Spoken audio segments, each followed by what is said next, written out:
Hello out there, and welcome everybody to another episode of That Film Podcast. You may have noticed that this episode's going up a little bit later than usual. Usually we try to get it done on Sunday or at the very latest on Monday, but I was hit by a bad case of the stomach flu this past weekend, so I didn't get a chance to see the movie, so we had to postpone until today to do this, so I apologize for that, but these things happen. But in any case, I'm your host, David Weaver, and with me, as usual, are James Blunt and Brian Salazar. And this week... Wait. Why am I last this time? I don't know. I just decided to switch it up this week, that's all. Don't be a lemon. Be a rosebud. Oh, God. God. And this week we're going to be reviewing the new film X-Men: Days of Future Past. So many battles waged over the years, and yet none of them like this. Are we destined to destroy each other? Or can we change who we are and unite? Is the future truly set?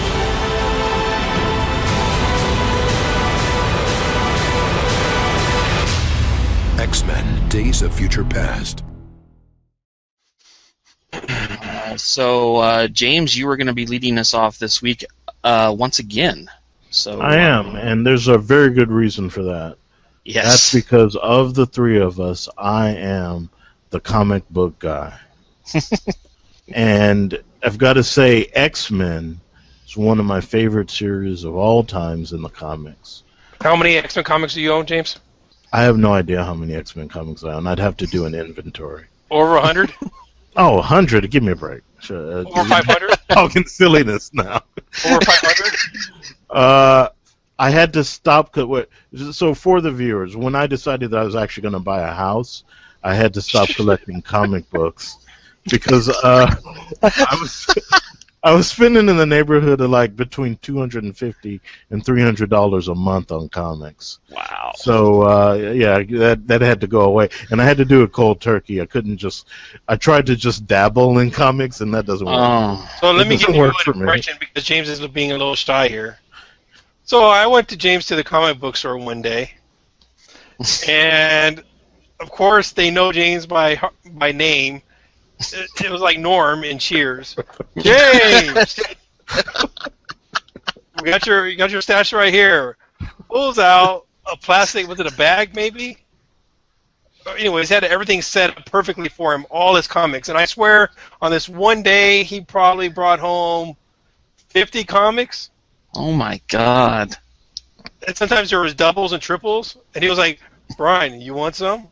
Here you go." It's like, all right.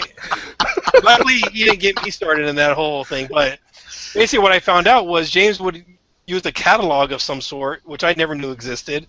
Check mark everything he wanted, gave it to the comic book store people, and they would basically special order everything for him on that list. Wow. Okay. Go ahead, James. I don't know that all of that needed to be told, but... Oh. It's all right. All right. Notice how James didn't deny any of it. Well, what am I going to deny? Okay, but anyway. So, X-Men: Days of Future Past. This is a really iconic story in the comic books. And this movie, just to talk strictly about the movie for a minute, this movie is about a really dystopian future in which most of the X-Men are dead, and they kind of devise a way or figure out a way to send the consciousness of one person back to the past in an effort to try to prevent what has happened by intervening in a pivotal point in their history. And like I said, this is a really iconic moment in comic book history and in X-Men history. Brian's just talking about going into a comic shop. Well, Days of Future Past is over 30 years old. It's about 35 years old in terms of the comics. But you could go into a comic book shop today, and of course now the movie's out, but even before the new movie was announced, point to any random person in that comic book shop and say Days of Future Past, and they knew exactly what you're talking about. And so I'm going to start my review of this movie the way that I've started a lot of my reviews recently, which is by saying that I went into this movie expecting that I was going to hate it. And guess what? I did not hate this movie. So then the next question is, did I like this movie? And the answer is yes, I like this movie. Follow that up with, did I love this movie? And the answer is no, I certainly did not love this movie. I liked it. It was fine. If I had to give it a rating, I would give it something like a 7. If you talk about recent movies, Amazing Spider-Man 2 is still in theaters. I think I liked that movie, or at least I enjoyed it while I was sitting in the theater more than I enjoyed X-Men Days of Future Past. Interesting. And before we go on, I think I need to let you know, you've got to appreciate why me, the comic book guy, not loving this movie is a really, really big problem. And Brian started this now. I was thinking maybe I wouldn't do this, but Brian started back with my history with comics and stuff. So I'm going to give you like a little bit of X-Men 101 just to catch you up on things, all right?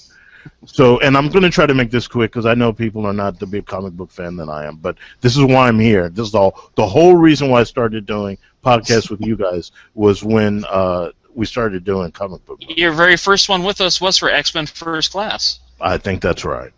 Yeah. So the fact of the matter is that the original X-Men, not in these movies but in comics, were Cyclops, Jean Grey, Beast, Angel, and Iceman. And a lot of people have like this misguided or faulty nostalgia for the original X-Men, but the original X-Men honestly really weren't that good. You asked Dave, one of you asked how many X-Men comics I have. I've read at least the first 400 X-Men. Each one of the titles. Not all of them did I read from an actual first release publish, but I've read a lot of graphic novel consolidations and reprints and stuff. But the first 10 issues of the X-Men comic had about 4 or 5 appearances of Magneto and the Brotherhood of the Brotherhood of Evil Mutants, which it basically underscores that they knew that they had a great character in Magneto, and they really harped on him in those first 10 issues. And then you look at the second 10 issues of the X-Men, and they introduced Juggernaut, they introduced the Sentinels, so that's a really good start. But when you continue on from issue 20 or 25 or so, the comic really, really floundered. It was an every other month comic, and even then, the issues weren't that great because a lot of the time that's done so that you can build a better story over those 2 months. But even then, the comic wasn't that great. And when they got to around issue number 66, they honestly didn't know what to do with the comic book, and they considered canceling it. From issue 66 to issue 67, 9 months actually passed. And when they actually went ahead and issued issue 67, it was actually a reprint. So you open issue 67, and it says down at the bottom, this is a reprint of issue 12. And for the next 5 years, every issue of the X-Men was a reprint, all right, because they honestly had no idea what to do with it. And what they ended up doing was they just scrapped everything. They got a whole new creative team. And what that creative team did was they created the scenario where those original X-Men were captured, and Professor X had to go out and recruit a whole new team of X-Men in order to save the original X-Men. And that's where you get the iconic people like Wolverine, who another thing they did, they went international, so no one was like a white American. Wolverine was from Canada, Sunfire was from Japan, Thunderbird was a Native American, Storm was from Kenya, Nightcrawler was from Germany, Colossus was Russian, and Banshee was Irish. And so that was your new team of X-Men.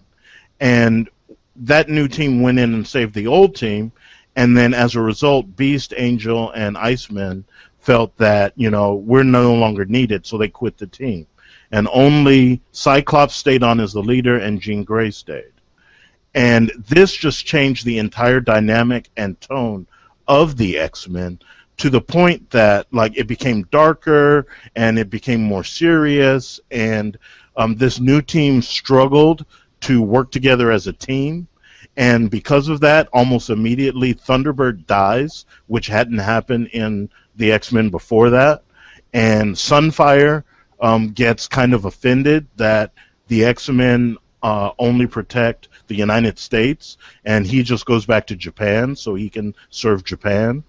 And Wolverine starts to challenge Cyclops' authority as the team leader.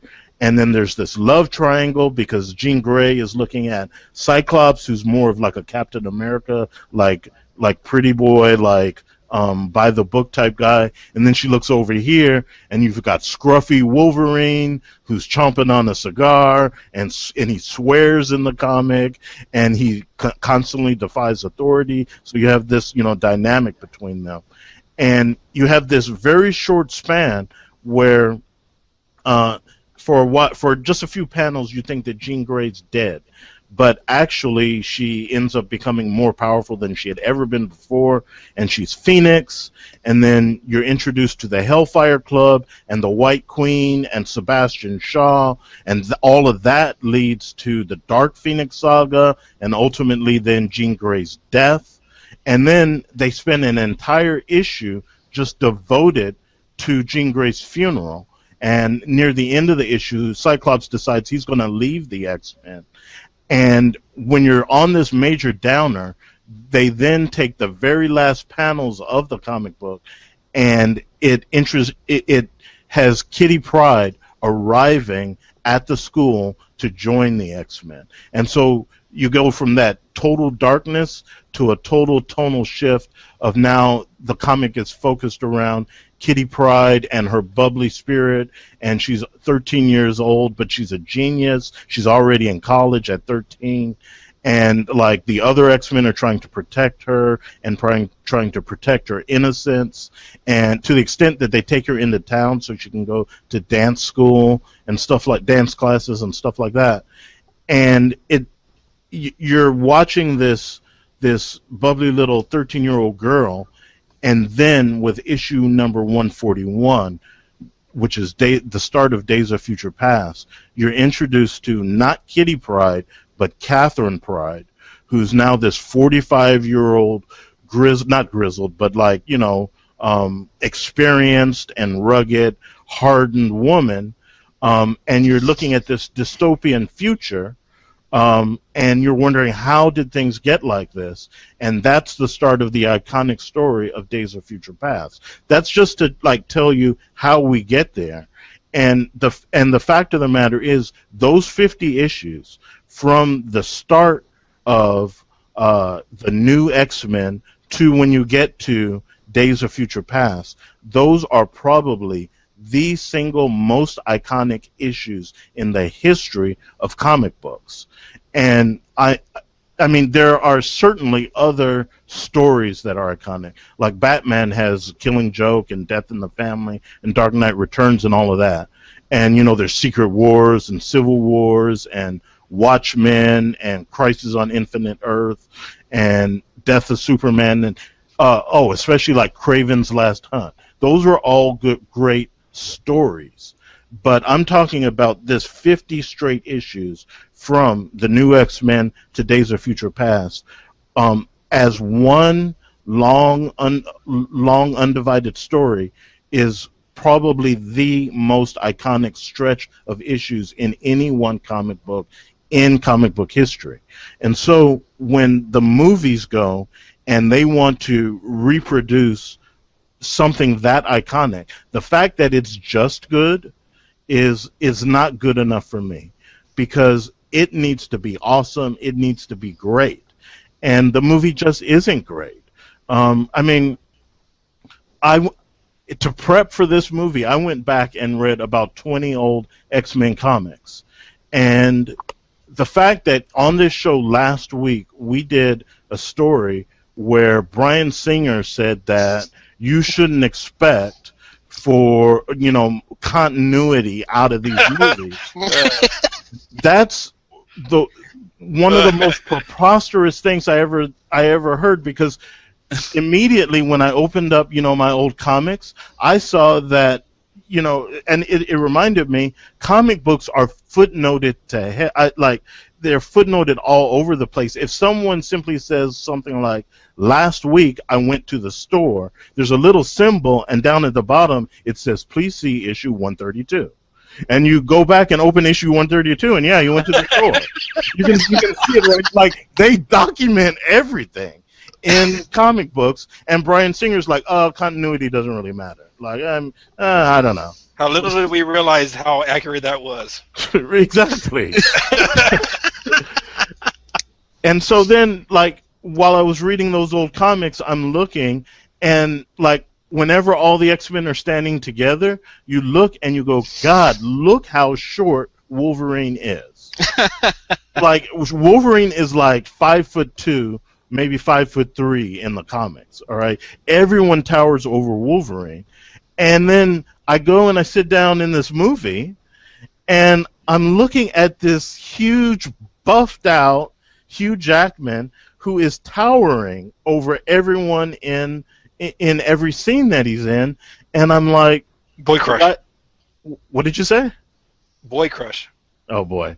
But I'm saying they completely missed the entire point of the Wolverine character. And I mean, do you guys know why Logan's name, or his superhero name, is Wolverine? I do not. Brian? Go ahead. Okay, so I'm doing a lot of talking here, but I only do this once or twice a year, so I'm gonna keep going. So the reason is because I don't know if you guys are familiar with the animal, the Wolverine, but like, it's this little weasel thing, right? But it is ferocious, and they have them in Canada where Wolverine the character is from. And I'm pulling up Wikipedia right now. I'm looking at Wolverine the animal. You guys can look at the same thing if you want. I'm going to read directly what it says about the animal. It says, the Wolverine, a solitary animal, so think like a loner, has a reputation for ferocity and strength out of proportion to its size, with a documented ability to kill prey many times larger than itself. That is exactly why Logan is named Wolverine in the comic books, because he's this little dude who, if you mess with him, is not just going to be a little scrap. He's going to whoop your ass, because he's like this super badass. And it doesn't hurt that he has these claws that protrude out of his hands. And so, like, they miss every point of that. Wolverine is supposed to have like this Napoleon complex and this really short fuse, and like he's constantly getting angry and constantly getting in scraps and all of that. The movies don't portray that at all, and so the fanboy in me wants to be upset about that, but at the same time, that I don't want to be that guy who is just doing nothing but comparing the comic books to the movies. Like, I don't want to be the guy who keeps going that, well, Kitty Pryde didn't really have those powers in the comic books. and those powers belong to Rachel Summers, and Rachel Summers is the daughter of Jean Grey and Scott Summers, and they're both dead in the series, so I guess that's why you don't have Rachel Summers. But Bishop is not in Days of Future Past at all.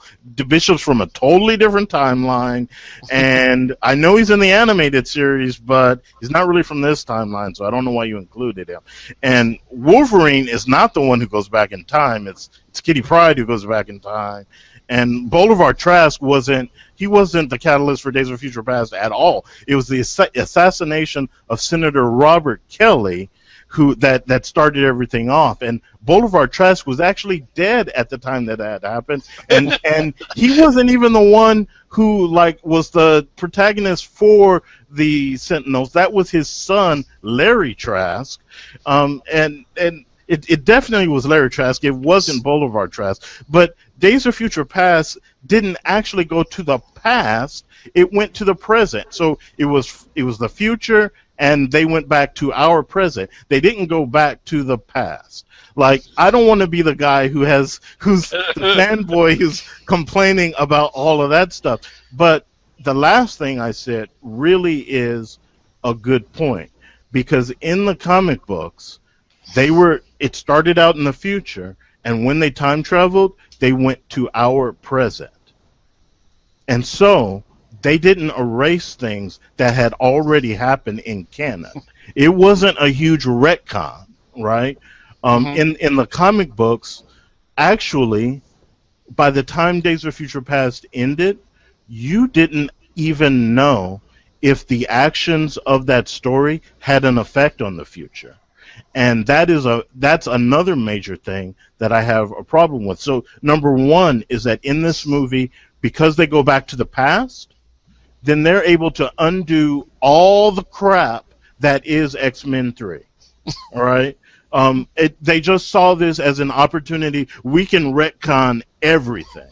And I think that's a huge cop-out. I hate that about that movie. And then the other thing that I hate is that I almost lost my train of thought. Let me think about this for a second. I'll move on because I've forgotten. So, it was the other thing is because it's the same thing that I hated about Colin Farrell's remake of Total Recall, right? Where in Total Recall, by the end of the movie.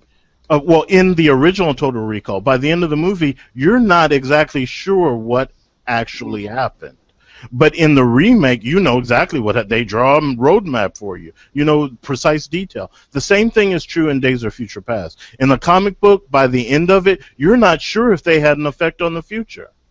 But in this movie, you know exactly what any effect was. Again, it's roadmap and they show you everything. And that's I think, a major failing of this movie, because I think it's much more interesting for you to wonder. I wonder if that affected. I wonder if that helped, or I wonder if it just sent them down a spiral down a different bad path. And so, let me see. So one of the things that I feel that is glaring about this whole retcon thing that they did is that they didn't follow the pattern that we got out of the Avengers movies. Because with the Avengers movies, certainly they screwed up with the first Hulk. So, okay, throw that away. But after that movie, everything they did, from Hulk to Iron Man to Thor to Captain America, that all led to the Avengers. And they knew it from the start. They were always building towards that. And in this X-Men series, if they had really put some heart and effort into it, everything they had done so far could have been leading to Days of Future Past, and it would have been seamless, and it would have made a lot of sense, and they could have introduced the characters they needed, and they could have set up situations, like knowing that you're going to have this issue where people get to go back in time. You could have set up the situations that lead to the bad stuff in previous movies, just dropping breadcrumbs, a breadcrumb here, a breadcrumb there, throughout those movies. And then, you get to X-Men First Class that sets everything into motion towards Days of Future Past. But they didn't do that. I feel that Days of Future Past for them was a total afterthought. And if they had done it in the Avengers style, where everything led to each other, this would have been epic, and this would have been deserving of like that iconic moment that we got from the comics. But this wasn't epic. The movie was just good, and for an iconic moment like this, it could have and should have been a lot better than it was. And so I've done a lot of complaining, and yet I said that I gave this movie a 7, and I said it was good. So I've got to say, like, what were the things that I did like about it? They went back to 1970, and I have to say that the sets and costumes for the 70s were pretty awesome. I think they did a really good job with that. The look and feel and the clothes and like all of that, I think they did a good job. The portrayal of Boulevard Trask by Peter Dinklage, I think, was perfect. And he's proving to be someone who can play any role, because I never looked at him and said there's a little person. I just see like a great actor and great acting when I see Peter Dinklage. And I especially like that, except if you looked at some of the furniture in his office, there was no reference to him being a little person. They never called him a dwarf. There were no jokes. There was nothing. He was just a guy. He was like kind of a ruthless, kind of a single-minded guy, but it was never about his stature. And for me, I really didn't notice it. And then you have Michael Fassbender's portrayal of the young Magneto. Again, I think that's right on point. And like in this story, they think that he's going to do certain things, and he ends up doing like completely different things. And Fassbender's portrayal makes you feel like this is what that character would do. Like maybe he stabbed you in the back, but you shouldn't have expected any less. Did you think that was a little bit too Loki? I didn't think it was Loki-ish. I mean, I get what you're saying, but I didn't think that at the time.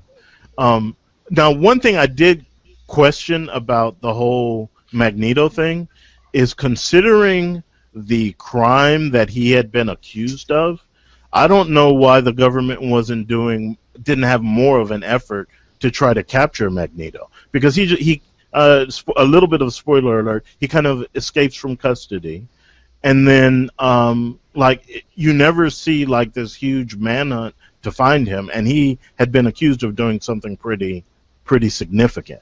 And especially at the point in the movie where he's face-to-face with President Nixon, you would think that, like, it's all hands on deck. We got to protect the president, and that doesn't really happen in this movie. So for me, the performances weren't the issue at all, and I liked the look of the 1970s Sentinels, and I also liked the look of the futuristic ones. They were kind of cool. The futuristic ones are not very similar to what's in the comics, but I can overlook that. I thought they were cool. They reminded me of the Thor villain. They did. They reminded me of him too much. Yeah. That was the complaint I had about them. With like the head splitting open and stuff. Yeah, all of that. Yeah, that was too similar. But and one thing that, going back to like comparing it with the comics, one thing that they never really focused on was that Sentinels are of a hive mind, and so like you can attack and even kill a Sentinel, but all the other Sentinels learn from that action. Right, and so because of that, you can never really kill any two Sentinels in the same way. They kind of take a different tack, and they kind of use Mystique and say that Mystique is the reason why they have adaptability and stuff like that. And I can go along with that. It's not that big of a deal. But uh, overall, I'm saying that there's a lot to like in this movie, but liking it is just I think it's like the 10th time I've said this. Liking it is just not good enough. This is a major property. It should have been like completely awesome. I felt the way after this movie ended, kind of the way that I felt after Watchmen ended. Because Watchmen is another one of those things that in comic book history it's legend.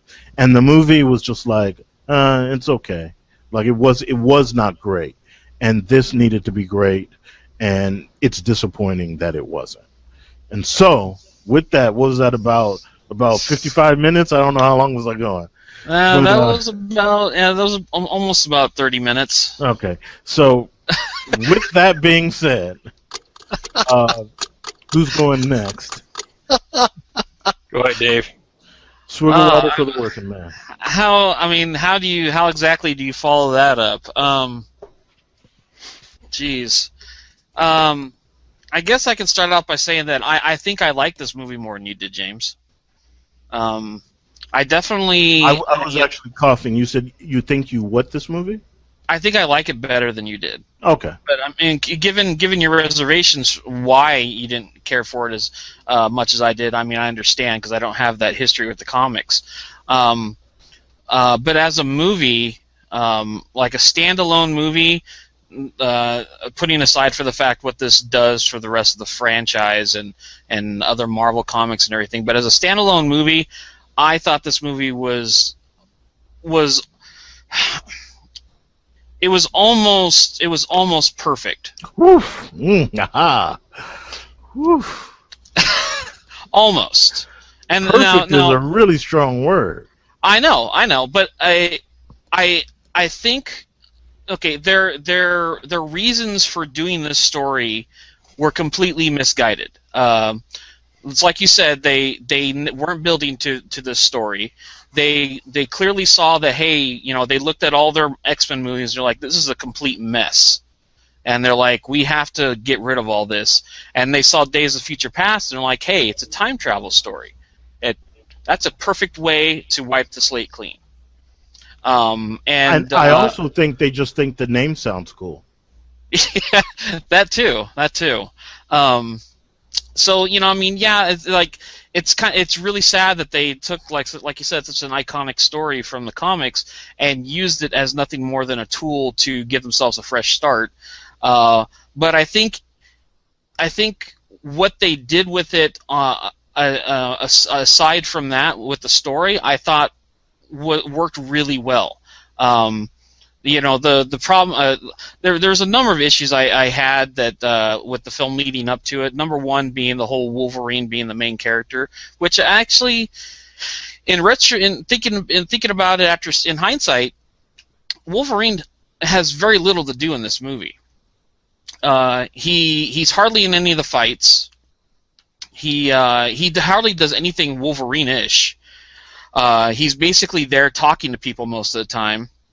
And in the two climactic battles during the finale in both past and future, in the future, he's laying comatose on a table, and in the past, he's literally thrown away and forgotten about. And I thought that was pretty damn funny, especially since all the promotions for this movie were marketing this as a new Wolverine movie. So I'm pretty sure there's a lot of Wolverine fans out there that kind of had a big WTF moment during the film. But yeah, I mean, those issues aside, like I think that what they accomplished with this movie was a lot more than I was expecting. I really enjoyed the fact that they actually kind of pulled the wool over the audience's eyes with the marketing of the film, making this look like it was one of the X-Men movies from the original cast, from the Patrick Stewart, Ian McKellen era. Because I mean, as much as we all really liked X-Men First Class, which I'm still of the opinion is the best one that they've made, that movie wasn't successful. It was the least successful of the franchise financially, even though artistically it was the most successful of the franchise. And the reason why that was attributed was because there was no Wolverine in it. But you don't think that was maybe because X-Men 3 sucks so bad and it seemed like another reboot? I Not really advertised as a prequel? at the time I thought so, but now I don't think that was the case. Every single X-Men movie that's actually made money has had Wolverine in it. I think they were really smart in using that to bring people in to basically give them a sequel to X-Men First Class. I mean, it's like, once again, it's sad what they did, how they didn't use the potential of the Days of Future Past storyline, but this is in fact a sequel of sorts to First Class, because the main characters in this movie are the young versions of the characters. The older versions are kind of like bookends to the story, and I really like that, because the young versions of Magneto and Xavier are the best things that they've done in this entire franchise. And if they're going to go ahead and they're going to reset everything, I'm okay with that, as long as they're resetting it back to these characters and they're not resetting it to the point where we're going to get more Halle Berry Storm action. It's like I'm done with that. Like it's done and over with. I don't know if you're hoping for the right thing, because I think we're going to see old X-Men again. Well, they've already announced that the next movie in the series, that the next one they're making, is going to feature the young cast again. Oh, okay. Yeah, so I think Wolverine. Is that right? I'm guessing. Oh, I don't know. I didn't hear what Brian said. With old Wolverine. Oh, I see. But he's making a joke. but yeah, I mean, like you said, I mean, the acting, and you've already talked about the acting, but the relationship between Magneto and Xavier is still at the center of this film, and I think that is why this movie worked so well for me. Is that relationship between those two characters is still really well represented in this film. But see, like I said, in even the comics, they knew that Magneto was like an awesome character, and the dynamic between Magneto and Charles Xavier is a lot of what this whole story is about. It's I think I said this when I reviewed First Class. It's very much Malcolm X versus Martin Luther King type of thing, where they have the same overall goal, but the method of how to get there is very different. And I just want to say that I don't want to throw you off, but I just want to interject this before you move to a completely different subject.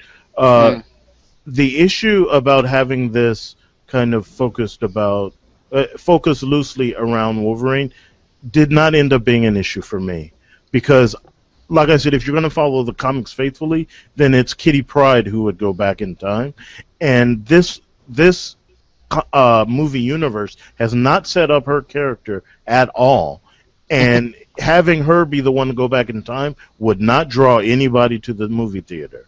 Whereas having that be Wolverine, that's part of why we have this big box office weekend. And I did not end up having an issue with it, because I feel like that's one of those things that they had to do. And I don't hate them for it. And then they kind of pull it off for what it was. But go ahead. I was going to say, but it's really funny that it's not the Wolverine people wanted.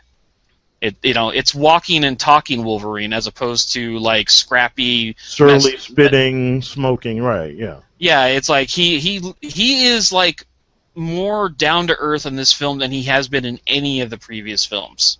He really doesn't get to do much of anything. I was just sitting there grinning the entire time, because I know that there's probably a lot of Wolverine fanboys out there that were pissed. But I'm fine. I mean, give me more, Magneto and Xavier over Wolverine. I'm perfectly fine with that. I mean, we had a Wolverine who was the voice of reason, and like, what does that even mean? Like, I don't understand that. Yeah, it's so weird. So the movie version of Wolverine is like some like different timeline Wolverine that never existed in the comics. But But I'm going to move on from the Magneto Xavier stuff. But I'm going to go over a few other things that I liked about the film. I particularly really liked the representation of the Sentinels. I was unsure how they were going to do them and how they were going to make them a threat to the mutants. And I got to say, like, the opening battle of this movie sealed the deal for me. Like, I had no problem understanding why the mutants were losing the battle. Like that was some nasty stuff that they were doing, and I really enjoyed that, how well that they pulled that off. As well as I love I love that little bit of storytelling in the beginning of, like, explaining that, that they're only surviving because they have the ability to jump ahead into the future a little bit. Like, that's the only reason that they're still alive, and I really enjoyed that little piece also. Well, actually, they jump back to the past. Oh, jump to the past. That's true. Yeah. Let's see. You already mentioned Peter Dinklage. Yeah, awesome. Perfect, best casting in this movie as far as new casting goes. What else here? I'm gonna go over my notes here.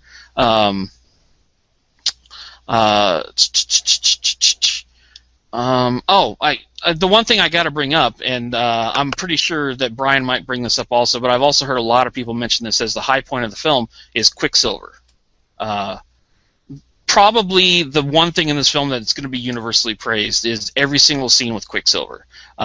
He's in the movie not as much as most people would like, but I think he was in it just the right amount. I think I found his character to be a lot of fun, and he was a really good early introduction into the film, because the front half of the film isn't, other than an opening fight sequence, is kind of light on action and whatnot, and having him at the forefront of the film really helped balance things out. But I really liked their introduction of his character. I'm really curious to see what Marvel Studios is going to do with Quicksilver in the Avengers movie, if it's going to be nearly as good or if it's going to be even anything like this, since they're essentially the same character. But I don't know. Well, you're talking about Quicksilver. I absolutely, liked every scene that he was in. I would have appreciated a little bit more Quicksilver. Maybe not like have him join the team, but if they could have gone back to him in some way later in the film. And then the fanboy in me just completely marked out when Quicksilver found out that Magneto can control magnetism, and he says, "My mom used to know someone who could do that." Because the inside info being Magneto is actually Quicksilver's father. Oh. And don't forget the person Quicksilver was holding when he was watching TV. I don't know what you're saying. He was holding his sister. I didn't see a sister. Yeah. Is that the Scarlet Witch chick? Right. Yeah, okay. I think it's going to get really confusing come Avengers 2. It absolutely will. They're going to screw all of this up. Nobody's going to understand. I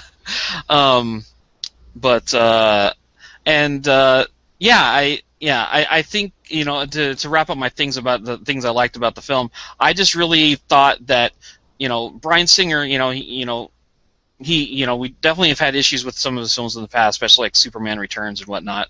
But I think he's always been really successful at like bringing the emotional element of the X-Men stories to the forefront. And I think the last few movies, First Class as being the huge exception to this rule, were completely lacking in that. And I think he did a successful job at bringing that back to the forefront again. With this film. But okay, so quick things I didn't particularly care for in this film. Like you said, James, the fact that this entire thing just resets the entire X-Men universe is just kind of silly. They were really clever in how they hid this as being a reboot. I mean, there is no two ways around it. This is a franchise reboot. Reboot.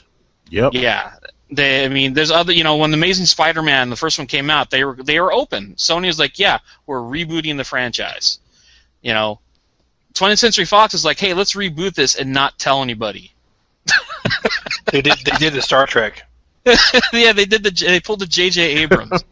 At the end of the movie, they went wink. Yes, because at the end of this film, when Wolverine's going through, the school, you're seeing all these characters that have been dead before, and you're like, spoiler alert. oh, that's not a spoiler.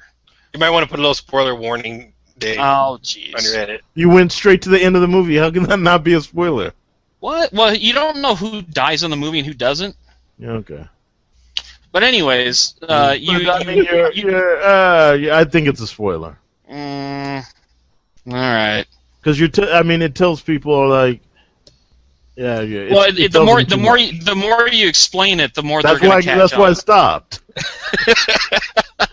All right, but anyways, I'll skip past that then, and we'll talk about it in spoilers if we want to do a spoiler section.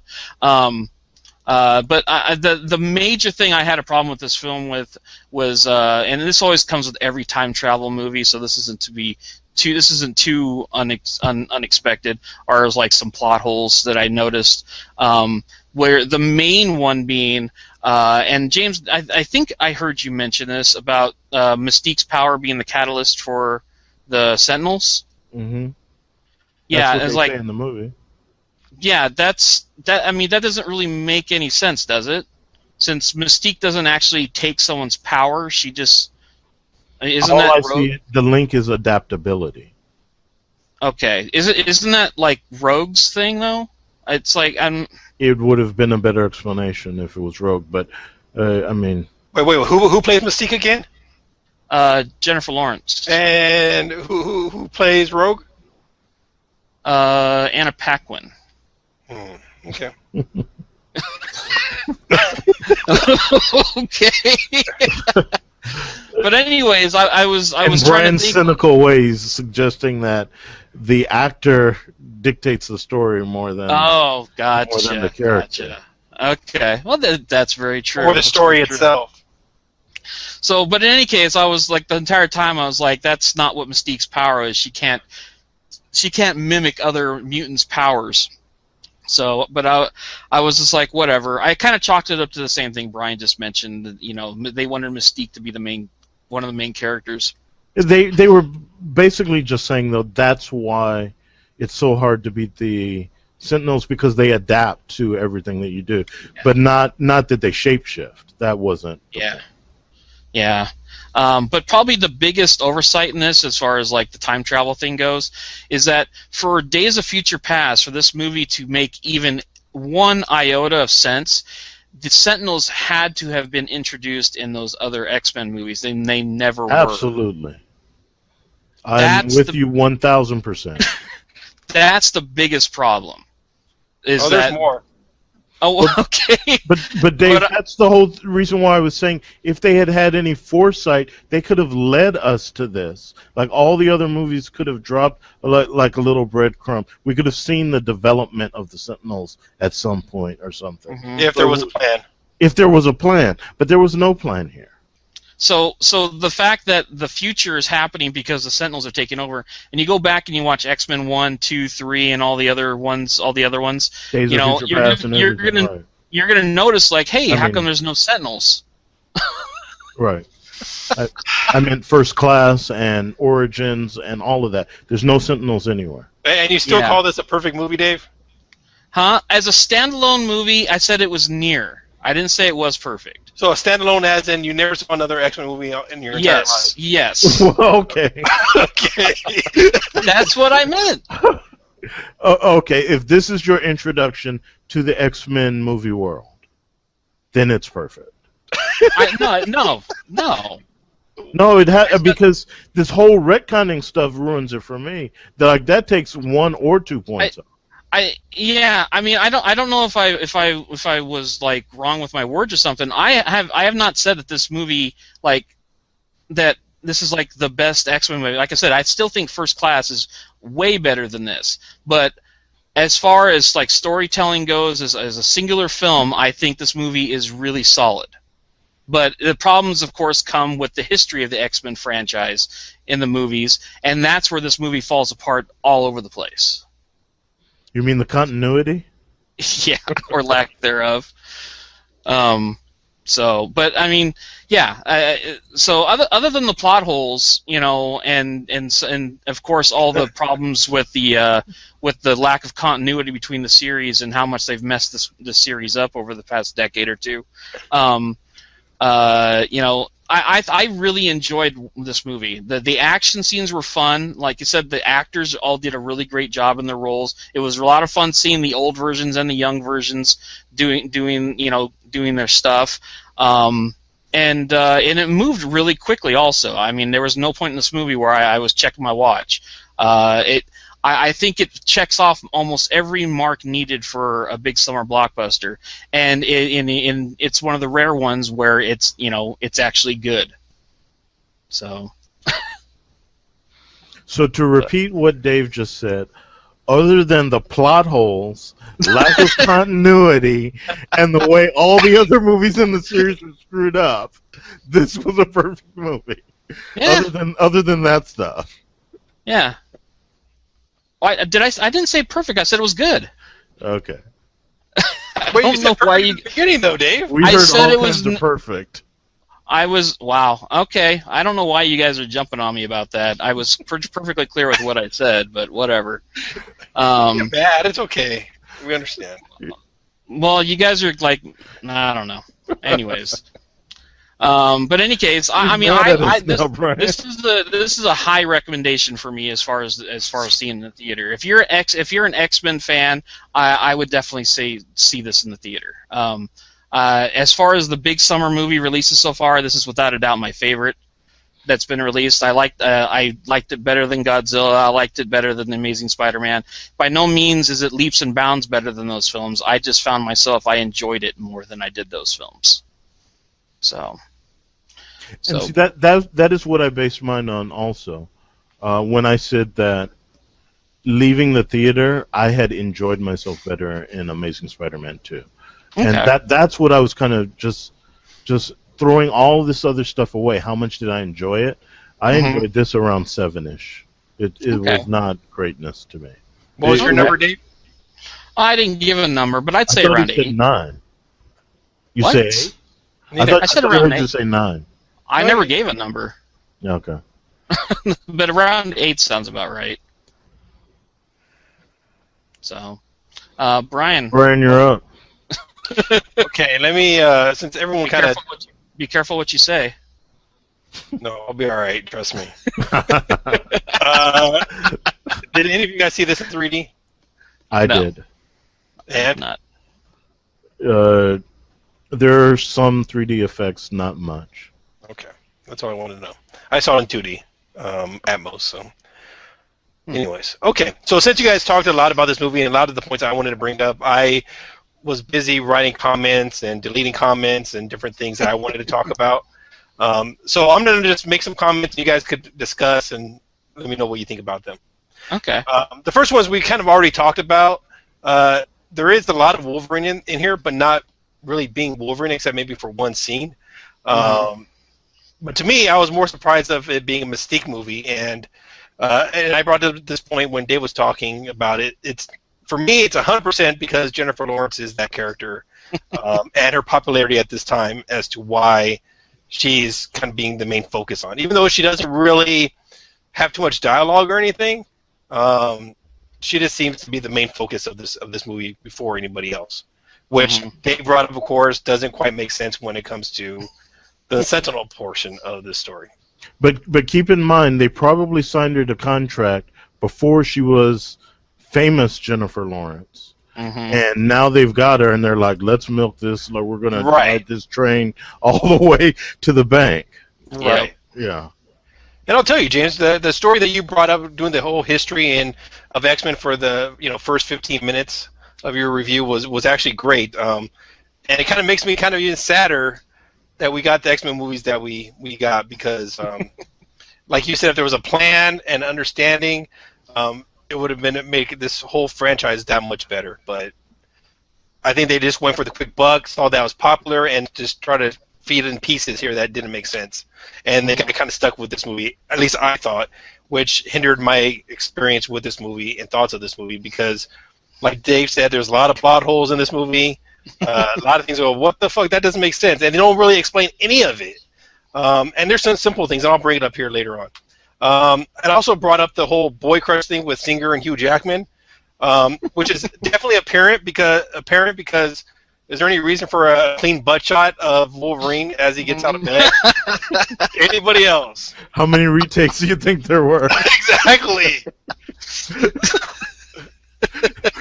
Why does Bryan Singer have his personal video camera?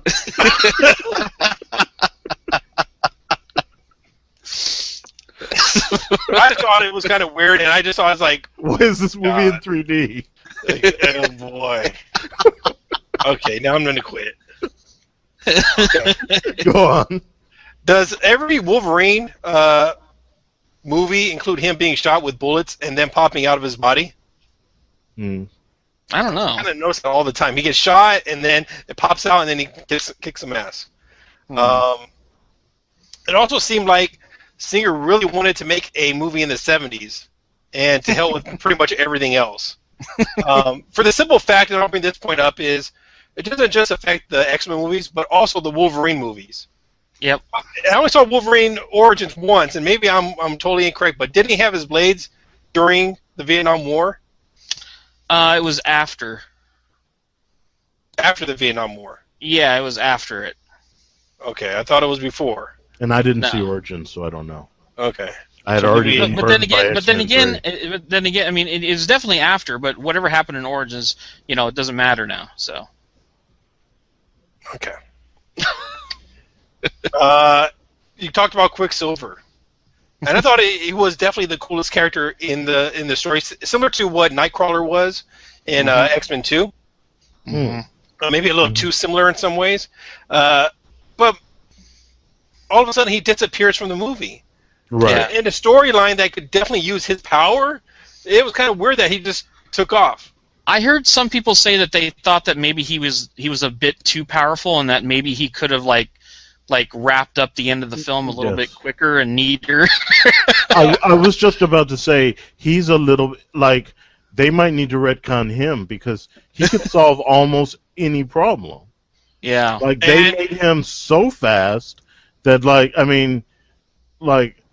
in the time it takes to shoot a bullet, he was tasting soup and like he was doing all of this stuff.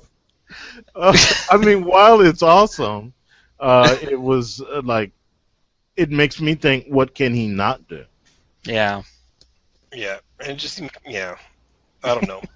To me, it just seemed like you said too powerful, but I don't know. It just didn't make sense. That's why he just disappeared, and that was it. To me, you guys praised the Sentinels in the movie. I thought it was kind of bullshit. Number one being, since when did this technology ever become available in the 70s? Suspension of disbelief for that one. And again, like you guys brought up as well, why is it never brought up in the other movies Yes. as well? At least a hint of it happening. That's because there's no planning, of course, and they just wanted Sentinels in it. Because to me, I don't remember reading Days of Future Past, but Sentinels are a pretty big portion of that comic book as well. So I think they had to put them in some way. Yeah. Also didn't like the Thor Sentinels, but yeah. Didn't like how they blew off the other characters that were in First Class. You mean that long list that Magneto gave on the plane about the ones that had fallen in combat? Yeah. Because I thought some of those characters in First Class were pretty cool, but all of a sudden, okay, they're dead. That's it. That's all you need to know about. And this is a question for James. Did Professor X ever have a drug issue in the comics? Not that I'm aware of. And has he ever walked? He regained walking ability at some points. But I'm guessing it wasn't he didn't lose his powers. It wasn't from heroin or whatever he was shooting up. Okay. That was the serum that Hank McCoy created in First Class. I know what it was. Yeah, but I'm just saying, I actually really liked that part of the film, watching Xavier struggle to find his path again. I really like that stuff.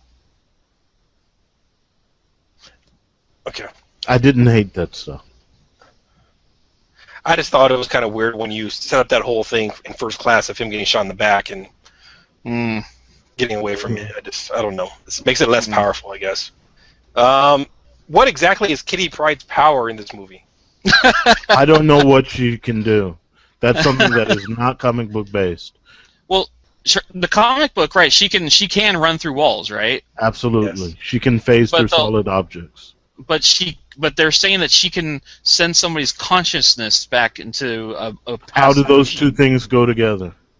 I don't know. She can run through walls, and she can send your consciousness back You, to the past. you know what? You know what it feels like to me? It feels kind of half-assed because it feels like they knew that comic book people were going to be like, "Hey, Kitty Pryde needs to be a major part of the story." Yeah. But at the same time, they're like, "But we want Wolverine to take her spot." Well, what power can we give her so that she still has some part of the story? Would it make more sense that Professor X was the one that was able to take him back? Well, since in this version of in this movie, Professor X is alive, then yeah, I would say it should have been Professor X who did it. In the comic books, it's Rachel Summers who is a strong telepath, and so it's the same thing as Professor X, basically. So I mean, but in this movie, it's Kitty Pryde who can walk through walls, and then wave her hands in front of your temples and send you back in time. Okay. Let me just say what I thought was stupid about that whole thing is the first thing I thought when they laid Wolverine down was you better restrain his arms because if he starts flailing his arms with his claws out, he's going to F people up. And what happened? He had his metal claws back, right? What do you mean back? Well, and you remember at the end of the Wolverine, the last one they did, he actually lost his metal claws. Oh, yeah, he had metal claws. Okay, well, there's another plot hole for you. And here's another one. So at the end of the Wolverine movie, in the credit scene, he goes up with Professor X and Magneto in current day, asking for his help. Wasn't that supposed to lead to Days of Future Past? You talking about the end credit scene? Yes. Do you remember that scene? He walks through I remember that scene. Yeah. Huh? Yeah. I remember that, and I remember like there was like wasn't there a shot where they were talking about Trask on the television? Yes. Huh. That didn't look futuristic to me. So okay, so I'm gonna try and say something here. It's probably not gonna make any sense, but because it's not making any sense. It's not making any sense while I'm thinking about it. That's the reason I'm saying. So even though in the previous X-Men movies they've never set up Trask or the Sentinels, and somehow or another they thought by adding that scene onto the end of the Wolverine, introducing Trask and Magneto and Xavier coming to help come to recruit him, they thought somehow that was like good enough to base the entire Days of Future Past plot off of. But I think Trask was introduced in the other. Remember, it was a different actor. Yeah, that was in X-Men 3, but he had nothing to do with Sentinels in that. He was just like a member of the President's cabinet. Right. So. Okay. What am I don't have two more left here. Okay. Professor X is alive, and they didn't explain how he's alive? What do you mean? After X-Men 3, he dies, but comes back in some way, but now they don't even explain any of that. Yeah, it was an end credit scene again where they showed that he came back to life. He got resurrected or something. In X-Men 3. In X-Men 3. He dies in X-Men 3 and then comes back. Yeah, in the end credits he comes back. So, but yeah, they never really explain anything about that either. I think that's just because, I mean, as much as they want to forget all the other X-Men movies, they really want to forget X-Men 3. So they're not even like touching that thing. Okay. Well, they're trying to erase it from the movies. So. Yeah. Okay, and then this was my wife's question, and I thought it was probably the greatest question ever. Uh-oh. You guys ready for this one? Wife here. All right. She says to me, do mutants ever age? They all look the same age 50 years later. Okay. Wolverine Kitty- doesn't. Wolverine. Well, some people say Wolverine doesn't age. That's not true. Wolverine ages very slowly. Right. But what were you going to say, Dave? Well, Kitty Pryde, Ellen Page, was introduced in X-Men 3, which was, I don't know. I don't know what time frame any of this is, but she's basically the same age, or very close to the same age, in this movie in the future. Mm-hmm. So So- that's really weird. My understanding is X-Men, like the X-Men movies, were supposed to be at present day whenever they came out. Okay. And the future in Days of Future Past is supposed to be 2023. Okay. So she would have been like 15 years older or something like that? I don't know. Right. I don't know. Yeah, I really just think that they're just not paying attention to that stuff, I Brian. think they don't care. Yeah, they're like, hey, this person played that role. We'll put him in it again. Because Well, Storm should have been pushing like 60. Absolutely. Well, again, the reason why I brought that one up was because my wife, who is not a comic book fan and definitely doesn't know anything about X-Men, thought that was kind of weird when she saw it. Yeah, that is weird. It is. Okay. I think it would have been better had they not had any of the original cast in the future portion and just had brand new mutants. They would have alleviated that problem. But yeah. Okay. So those are my comments and questions for this movie. Now, my thoughts on this movie. I'll go with Dave, but make a little change to it. If you haven't seen an X-Men movie, this movie is really good. If you have seen every single X-Men movie, you're going to have issues because I had a lot of questions going through my mind while I was watching this. And it's one of those things where if there's enough questions thrown through my mind, I lose concentration and don't really care too much more about the movie. I kind of just lose it. And it becomes annoying. So on a rating scale, I would give this 6.5, 7. Sounds about right. Wow. Yeah.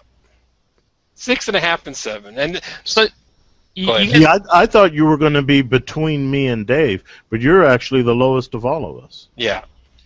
so you guys both enjoyed Spider-Man more than this. Interesting. Oh, yes. I thought I gave Spider-Man a 7. Yeah. I still think that means you enjoyed it a little bit better than this. I'm a huge Spider-Man fan, though. Yeah. I Okay. just think Spider-Man's a better movie. Okay. Yeah. Well- Yeah. It's definitely more enjoyable. Okay. Interesting. I was a little thrown by the tonal shifts in this movie in Days of Future Past, where they try to do some comedy in some parts, but then it's like this really dire situation that they're in actually, where like they're all gonna die, and I that was a little bit weird to me. I think that's when I kind of noticed that I probably like Spider-Man better because as popcorn entertainment, Spider-Man was more fulfilling for me. I do not understand why you say that, James, because about the darkness tone and the comic tone. Someone Well, dies in Spider-Man. at the very end, oops. Whoa. Whoa. It's a 3-week pass. It's fine. All right, let's go to spoilers so we can talk about the end credits. Okay. All right. Yeah. So I'm not gonna make a big deal about this. Just check out the website lightsremoteaction.com if you're gonna check it.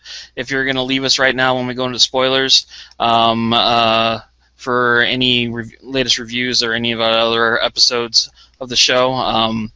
But yeah, if you're sticking with us, then that's cool because we're about to spoil the shit out of this thing.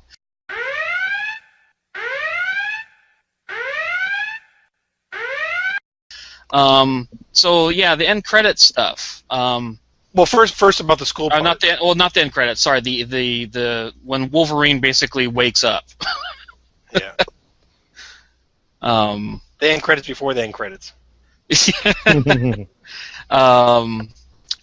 Yeah, I mean, basically that was him walking around that school was just basically letting everybody know, yeah, all that other shit never happened. That's all that really meant to me.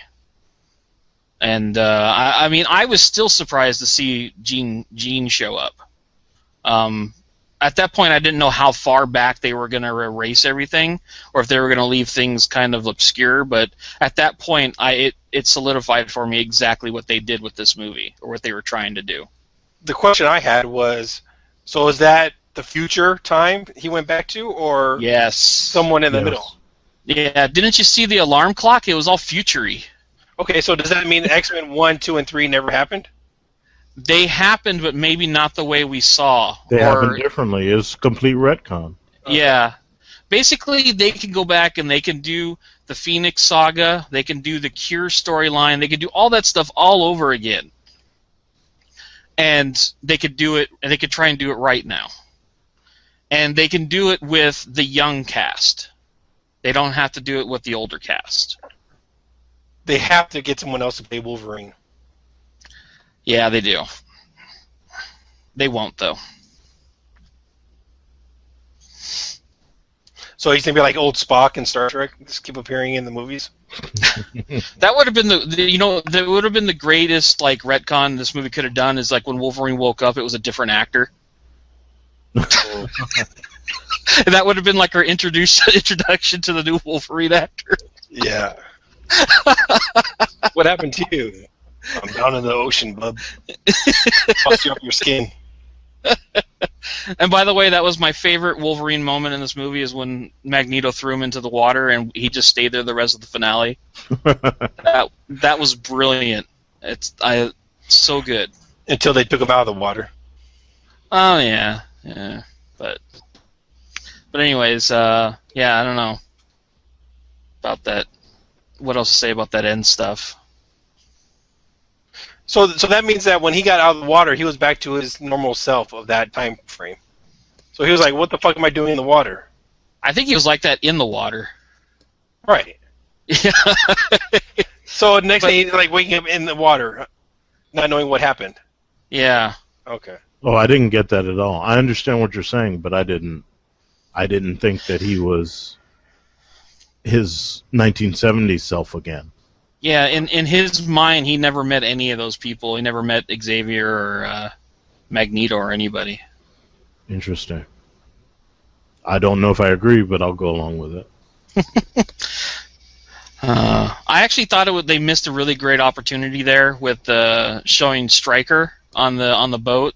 I was actually kind of sad when they revealed it was Mystique, because that would have been They had to show Jennifer Lawrence one more time. that would have been a really nice way to introduce him into Stryker's world and Right. how he gets the claws and everything, or the Exactly. metal. But they had to show that it was Mystique, and I was like, what a waste. So do you think the new Wolverine movie will take place in the 70s? I have no idea. I know they're doing another standalone Wolverine movie at some point, but I don't know when that's gonna. No, it's supposed to come out before Apocalypse. Really? Yeah. Great. I have no idea. Whoops, All I know is that I don't care, and anything Wolverine based in the movies is just complete indifference with me now. So I'm much more excited about the Apocalypse stuff, especially when I heard that they're using the young cast for that. Which I guess should we talk about the end credit scene? Let's talk about it. James, do you want to explain Apocalypse? Before you explain it, I honestly had no idea what that was. I had to look it up after the movie. Have you never heard of Apocalypse? I have heard of Apocalypse. When I knew that. Okay, I knew that was probably a lead into the next movie, but I had no idea that character was Apocalypse. I instantly recognized the Four Horsemen though. Mm-hmm. But other than that, I wasn't really sure what was going on there. Okay, so Apocalypse is known to be, or is thought to be, the world's first mutant. Mm. And he's, centuries old. And it looked like we were seeing him as a young boy. And if that's the case, then and it seemed like the people were chanting in Sabah Nur, which is Apocalypse's name, his human name. And so yeah, it was this young man creating pyramids, kind of through telekinesis or something, and with people worshiping him, and with 4 horsemen sitting over his shoulder on a mountainside, and that's pretty awesome. Yeah. It seemed to me after I studied up a bit about Apocalypse and what his story leads into, it seemed like that was a really good lead-in to his story. So I mean, we've seen Bryan Singer do good lead-ins before, like with how X-Men 2 ended, and seeing the Phoenix under the water, and everybody got excited for that. Let's just hope that he doesn't jump ship and go direct another Superman movie, and leave this to somebody else to do again. But see, what I question is, so it looked like we were seeing Apocalypse as a child, which would have been, like I said, centuries ago. So how will that tie into the young X-Men? I don't know. So I mean, I read a lot of different theories on the internet. Some people said that them tampering, with time and everything, is what introduces Apocalypse into their revised future, or something like that. It was. I wasn't really following along with it too much, but it made sense for the most part. So I don't know. Everything I heard about Apocalypse, the character and storylines and everything, sounded really intriguing. So I'm hoping that they can do it justice. And since they basically have reset time, they're free to do whatever they want at this point. Right.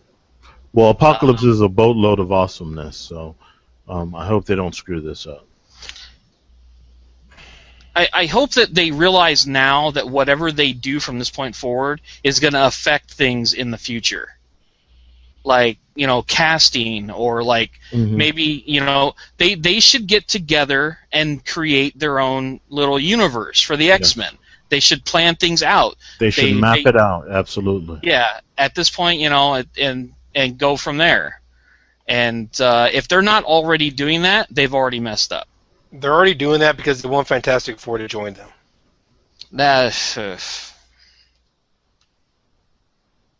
I don't know. We'll see how the Fantastic Four movie turns out.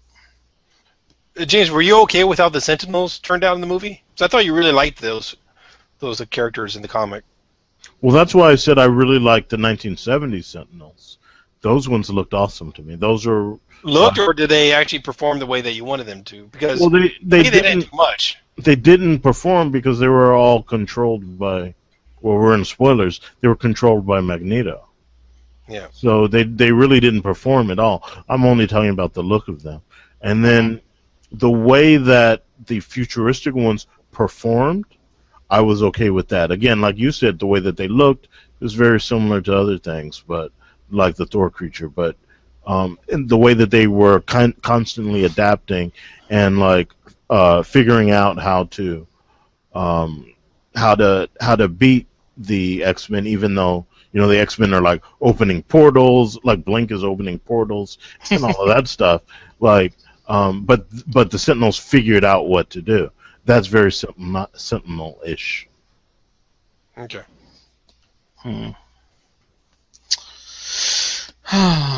Okay. Well, what's interesting is that this week we had James's favorite, pretty much, franchise, and then next week I have my favorite comic book Disney movie, my favorite Disney movie, come to life with Maleficent. Mm-hmm. I have no idea what to expect because I've been avoiding it as much as possible. I haven't seen anything. I know what I want, but we'll see. Yeah, we'll see. And she's by far the greatest Disney villain of all time. I really hope there's no love story situation with Maleficent. Do you think it's going to paint her as a good guy, though? Yes. And you have an issue with that? Depends how they do it. I think what they're going to do is they're going to show how she became who she is. They're gonna paint her as like a tragic figure, basically. Yep. Okay. Which could totally F it up. Oh, With like Wicked. The Sleeping Beauty. What did you say, Brian? With the mixture of the story of the book and the movie, the cartoon movie. I see. Because I'm saying then you're talking about like Wicked. I never seen Wicked, so Oh, okay. spoiler. Yeah, okay. Spoiler for a 10-year-old play. But okay, so yeah, leading off of that, so next week we're going to be doing Maleficent for sure. I don't know. Do either of you have any idea if you're going to try and see the Million Days to Die in the West at all? Or I intend to try to see both. okay. I would try to see both, but I'm so busy this weekend that I don't even think it's possible. I have to see Maleficent on Friday, so. Okay. Cool. I gotta say, like, thus far, the summer isn't nearly as bad as we were anticipating. I mean, I think this time last year, we hated at least one movie. But so far, I mean, everything's been up there in the decent to good category. So I'm just more worried that everything is coming out too early in the summer. yeah, well, I mean, that's a worry now, but my worry at the beginning of the summer was that all these movies were going to be shit, which so far isn't happening. So I'm pleasantly surprised by that. But okay. Let's see. Let's wrap this thing up. Reiterating what I said before we went into spoilers. If you want to find any of our other posts, you can go to website at www.lightsremoteaction.com. You'll find links on there for the audio version of the podcast through iTunes. You'll also get the video feed on there when I get that posted from our YouTube channel, and also any of my written reviews, which I'm behind on that once again because of that stupid sickness I went through last weekend. But hopefully I'm already almost pretty much caught up on that, so there'll be a big review of Palooza on there pretty soon.